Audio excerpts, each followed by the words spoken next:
سوال پاکستان کی تاریخ کا ایک بہت بڑا ہے. گلگت بلتستان کو جب بھی ہم سوچتے سمجھتے ہیں تو ہم صرف خوبصورتی سیاحت کے حوالے سے دیکھتے ہیں, یہاں کی موسیقی, یہاں کے کلچر کو ہمیشہ دیکھتے ہیں.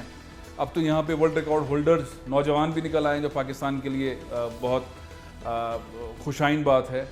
لیکن یہ ایک بڑی تبدیلی رونما ہو رہی ہے. اس ساری تبدیلی کے اندر پاکستان پیپلز پارٹی شامل ہے, ساتھ ساتھ ہے, آپ اس میں پیش ہیں. ہاں, بہت شکریہ.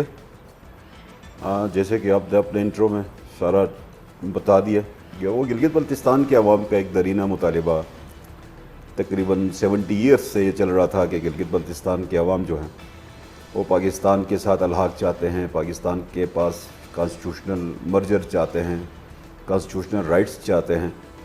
تو سٹرگلز مختلف ادوار میں یہ سلسلہ چلتا رہا. یہ واحد خطہ ہے جہاں پہ سپریشن کی کوئی موومنٹ نہیں ہے, الحاق کی موومنٹ ہے. پاکستان کے ساتھ مرجر کی موومنٹ ہے, الحاق کی موومنٹ ہے. تو یہ اپنی مطلب ایک نوعیت کی یونیک ٹائپ کی موومنٹ ہے, اور جس کو تقریباً الیکشن سے قبل یہ نیشنل سیکیورٹی کے اندر یہ ڈیسیژن ہوا. اس سے قبل بھی مطلب سپریم کورٹ آف پاکستان کی ججمنٹس آئی 28 مئی 1999 میں ایک ججمنٹ آئی, پھر 2018 میں ایک ججمنٹ آئی. تو ججمنٹس نے بھی اس بات کو کلیئر کیا کہ گلگت بلتستان میں بسنے والے لوگوں کو فنڈامنٹل رائٹس دیں, پولیٹیکل رائٹس دیں, کانسٹیٹیوشنل رائٹس دیں, پاکستان کے کو مین اسٹریم کریں, ان کو وہی رائٹس دیں جو پاکستان کے شہریوں کو حاصل ہیں. تو الیکشن سے قبل نیشنل سیکیورٹی کے اندر بھی یہ ڈیسیژن ہوا, تمام پولیٹیکل پارٹیز کی لیڈرشپ کو نیشنل سیکیورٹی کمیٹی میں بلا کے ان کو آن بورڈ کیا گیا. تو پرنسپلی یہ طے ہوا کہ نئی اسمبلی بنے گی, وہاں سے اس کو ریزولوشن پاس کریں گے, اسٹیک ہولڈرز کے ساتھ اس کو ڈسکشن کریں گے, تمام جو گلگت بلتستان کے اندر پولیٹیکل پارٹیز ہیں ان کو آن بورڈ کریں گے. تو الیکشن ہونے کے بعد پی ٹی آئی کی حکومت بنی تو نہیں, خیر مسلط کی گئی جیسا بھی ہے. آپ کہہ رہے والے تھے کہ بنی نہیں, بن نہیں سکتی تھی, اچھا مسلط ہوئی. جیسا بھی ہوا خیر, ہم پولیٹیکل لوگ ہیں, سسٹم کا حصہ ہیں, اپنے ریزرویشن سمیت ہم نے اس پروسیس کا ہم حصہ بنے, تسلیم کیا. مینڈیٹ کو تسلیم کرنے والی بات, سسٹم کو چلانا ہے, ڈیموکریسی کو چلانا ہے, جمہوری نظام کو چلانا ہے, تو اس کا ہم حصہ ہیں. تو جب یہ بات ہوئی کہ مطلب اب ریزولوشن, تو پھر ہماری طرف سے پیپلز پارٹی کی طرف سے یہ موقف آیا کہ ریزولوشن پاس کرنے سے پہلے اسٹیک ہولڈرز کو بٹھائیں گے, ایک تمام جماعتوں کے اوپر ایک کمپرائزڈ ہو کے کمیٹی بنے, پارلیمنٹری کمیٹی ہو, اور پارلیمنٹری کمیٹی گلگت بلتستان کے ایشوز کو ڈسکس کریں, اور ہم وہ آؤٹ لائنز بنا دیں جن کے اوپر جا کے ہم نے پروونس بننا ہے. پھر تمام جماعتوں کو کمپرائزڈ ہو کے ایک کمیٹی کنسٹیٹیوٹ ہوئی, اس کمیٹی نے اپنا کام کیا, اور ان جماعتوں کو بھی ہم نے آن بورڈ کیا جو گلگت بلتستان کی اسمبلی کا حصہ نہیں تھے. دیگر اسٹیک ہولڈرز کو بھی ہم نے آن بورڈ کیا, ڈسکشنز کی. ان سب کو اعتماد میں لینے کے بعد ہم نے ایک ایگریمنٹ سائن کیا. اس ایگریمنٹ کے تحت ہم نے پھر ریزولوشن ڈرافٹ کی. ریزولوشن ہم نے یونینیمس پاس کیا گلگت بلتستان سے. اسی ریزولوشن کی لائٹ پہ پھر گورنمنٹ آف پاکستان نے کمیٹی بنائی. اس کمیٹی نے اپنے جو گلگت بلتستان کی پارلیمنٹری کمیٹی تھی ان کے ریکمنڈیشنز کو دیکھا. ہم مور اور لیس انہی ریکمنڈیشنز کو مد نظر رکھتے ہوئے پارلیمنٹری جو وہاں پہ جو کمیٹی تھی اسلام آباد میں, اس نے اپنے ریکمنڈیشنز دیے. فرق نسیم صاحب نے فائنلی بل ڈرافٹ کیا, پرائم منسٹر کو بھیجا ہے. اسٹینسبلی وہ بل تو بہت اچھا ہے, ایز اٹ از انشاءاللہ. وہ بڑی اچھی بات ہے کہ فرق نسیم صاحب کے بنائے ہوئے بل جو ابھی تک اس پر اس کی تعریف ہو رہی ہے. اچھا یہ بتائیں, کیا تبدیلی ہوگی جب صوبہ بن جائے گا گلگت بلتستان, جس میں لگتا ہے کہ بہت کم وقت ہے, یہ پاکستان کا 5واں صوبہ کہلائے گا, یا کچھ اختیارات گلگت بلتستان کے پاس کم ہوں گے پنجاب, سندھ, بلوچستان, کے پی کے مقابلے میں؟ پروونشل سٹیٹس میں آج بھی کم نہیں ہیں. پروونشل لیول پہ جو اختیارات دیگر صوبوں کے پاس ہے وہ آج بھی نہیں ہیں. آج بھی ہیں, گلگت بلتستان کی اسمبلی کے پاس بھی ہیں, گورنمنٹ کے پاس بھی ہیں.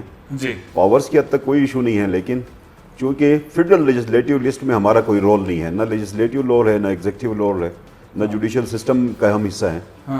تو وہ مین اسٹریم کا مسئلہ حل یہ ہے, اس کا مطلب سلوشن یہ ہے کہ ہم مین اسٹریم ہو جائیں اور ان انسٹیٹیوشنز کے اندر ہماری نمائندگی ہو, پاکستان کی سینٹ کے اندر, نیشنل اسمبلی کے اندر, سپریم کورٹ, اور یہ سارے معاملات جو فیڈرل لاز ہیں وہ سارے یہاں پر آ جائیں. یہ سارے ڈیسیجن میکنگ فورمز کے اندر گلگت بلتستان کا اس ریجن نمائندگی ہوگی, اور گلگت بلتستان کے لوگ اپنے فیصلے, پاکستان کے فیصلے کرنے میں اونرشپ ساتھ آ جائے گی, ان کا ساتھ آ جائے گی, تو مین اسٹریم ہو جائیں گے اور ان کو بھی یہ خیال ہوگا کہ ملک کی پروگرس میں ان کی کنٹریبیوشن ہو جائے گی. کوئی اور مسئلہ تو نہیں ہوتا مستقبل کے اندر کبھی کوئی اور رائٹس کا معاملہ گلگت بلتستان کے پاس رہے, مستقبل کے اندر وہ بولیں کہ نہیں ہم الگ ریاست چاہتے ہیں, یا کوئی ایسی چیز جیسی نظر نہیں آ رہی لیکن آئینی قانونی طور کے اوپر کوئی ایسی چیز تو نہیں رہے گی؟ پریڈکشن تو کسی بھی چیز کی نہیں کی جا سکتی, یہ ڈیپینڈ کرتا ہے آپ کی گورننس پہ, یہ ڈیپینڈ کرتا ہے اپنے مطلب آپ قانون کے اندر تو نہیں ہے کوئی ایسی چیز, کے اندر کوئی ایسی چیز نہیں ہے, کوئی اس طرح کی بات ہو نہیں سکتی. پلیبسٹ ٹائپ کی کوئی چیز رکھی جا سکتی ہے؟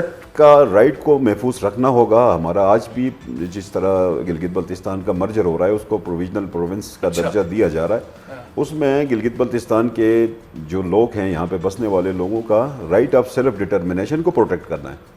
چونکہ جب بھی استصواب رائے ہوگا پورے مطلب یونائٹڈ نیشن جب اپنی کمٹمنٹ جب بھی پوری کرے گی, تو اس کے اندر گلگت بلتستان کے عوام اپنے استصواب رائے کا حق کو استعمال کریں گے اور ڈیسیژن کریں گے کہ مطلب ہم نے ادھر پاکستان اور انڈیا کا جو 2 پوائنٹس ہیں ان کے اوپر انشاءاللہ. لیکن پاکستان میں گلگت بلتستان میں کوئی ایسا سینیریو نہیں ہے کہ خدا نخواستہ کبھی بھی ایسا منظرنامہ آئے جب یونائٹڈ نیشن کی اس ریزولوشن کی طرف جائیں تو یہاں پہ کوئی ایسی تحریک چل رہی ہو جو کوئی ایسا کبھی بھی نہیں ہو سکتا. گلگت بلتستان کے لوگ محب وطن ہیں. گلگت بلتستان کے لوگوں کے پاس اس وقت آپ کی جو ڈیفنس لائن ہے پاکستان کی, اس کے اندر ہماری قربانیاں ہیں. مطلب آپ بلوچستان کے اندر بارڈرز کو دیکھ لیں, فاٹا کے اندر بارڈرز کو دیکھ لیں, پاکستان کے ڈیفنس کو دیکھ لیں, مطلب گلگت بلتستان کا جوان سا اس وقت مطلب فرنٹ لائن کے اوپر ہے. آپ کے وہ مشکل جو محاذ ہیں جتنے بھی ہیں, ان میں گلگت بلتستان کا ڈیفنس کے اوپر ہم نے ہمیشہ پاکستان کا دفاع کیا ہے. ہمارے پاس ٹائٹلز ہیں, مطلب شہداء ہیں ہمارے پاس. ہمارے جس گاؤں میں آپ جائیں گے آپ کو پاکستان کے دفاع میں شہید نظر آئیں گے, ان کے جھنڈے نظر آئیں گے, ان کی قبریں نظر آئیں گی ماشاءاللہ. تو ہم نے پاکستان کے دفاع کے لیے بہت قربانی کی. چلیں ایک بڑی تبدیلی آپ دیکھ رہے ہیں, جشن ہوگا گلگت بلتستان کے لوگوں میں جب یہ صوبے کا درجہ حاصل کرے گا.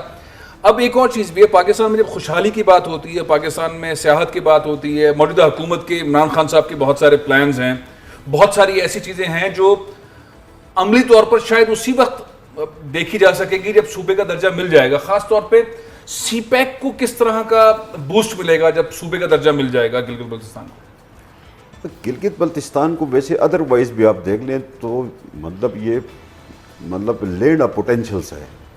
آپ کے پاس نیچرل ریسورسز جو گلگت بلتستان کے ہیں وہ شاید دنیا کے کسی کونے میں ہیں, اور ہم اپنے پوٹینشلس کے اوپر ہم جب بات کرتے ہیں یا پوٹینشلس کے اوپر جب ہم انویسٹمنٹ کی بات کرتے ہیں تو ہم گلگت بلتستان کو اکانومی آف پاکستان سمجھتے ہیں. چونکہ پاکستان کا سر ہے, اور پاکستان کو سیراب کرنا, پاکستان کے انرجی کرائسس کو میٹ کرنا یا پاکستان کو دنیا کے ساتھ لنک دینا, یہ سارا کا سارا گلگت بلتستان کر سکتا ہے. گلگت بلتستان کی اپنی ایک جغرافیکل امپورٹنس ہے, اور گلگت بلتستان کے اندر جو وسائل ہیں, جو ریسورسز ہیں, اس کے اوپر اگر انویسٹمنٹ ہوتی ہے تو میں یہ سمجھتا ہوں کہ پاکستان کے اندر جو انرجی کرائسس ہے, آج 18 روپے کا یونٹ ہے, ہم شاید 2 روپے کا یونٹ بنا کے پاکستان کو دیں, اور جتنی ریکوائرمنٹ ہے پاکستان کی شاید آج 25,000 میگا واٹ ہے, تو ہم 50,000 میگا واٹ کا پوٹینشیل رکھتے ہیں. بات یہ ہے کہ آپ کے جو پوٹینشیلز پاکستان کے اندر ہیں ان کے اوپر انویسٹمنٹ کی بات ہے, تو اس کے اوپر انویسٹمنٹ کی پالیسیز لانے کے لیے بہت بڑا حوصلہ چاہیے, قیادت چاہیے, چونکہ یہ ایشو بھی مافیاز کے اندر پھنسا ہوا ہے. تو عمران خان صاحب مافیاز کے خلاف تو بات کرتے ہیں لیکن پریکٹیکلی کام نہیں کرتے. مافیاز کے ساتھ چل رہے ہیں, مافیاز کے مفادات کے لیے کام کرتے ہیں. سبسکرائب کریں اور بیل دبائیں تاکہ کوئی خبر رہ نہ جائے.